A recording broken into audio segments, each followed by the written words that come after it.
Brad Williams, XL Prime. Section 1410, the VLOOKUP. Here's a quick overview. The big change here is one, we're going to use wildcards, and two, I'm going to also show you another XLOOKUP example. Here is just the VLOOKUP, how it looks using wildcards. We're going to look up ABC. We have text involved here.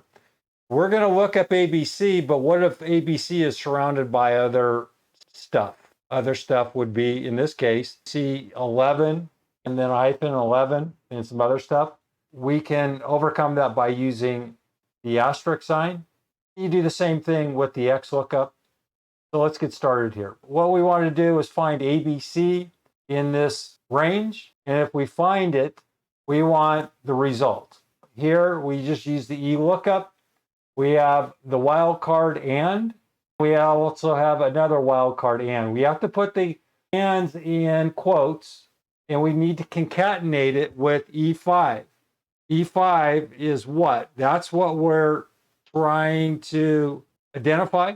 We want to find anything within a range that has ABC.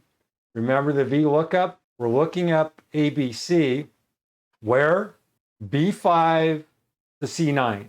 If anything has ABC in it, we want the results in column 2.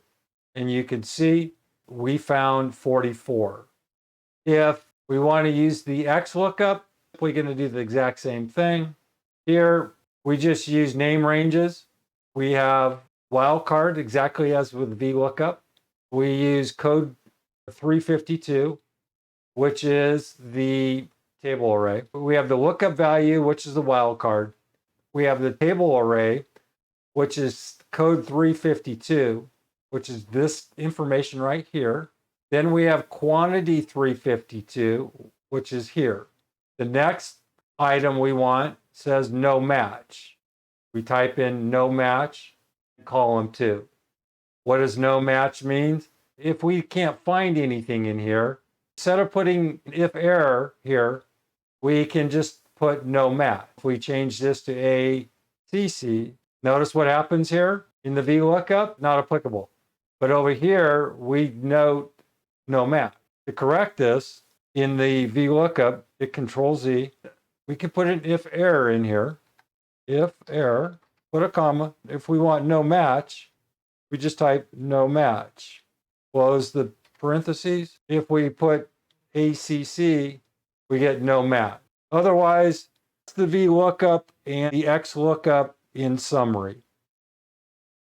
Brad Williams, XL Prime.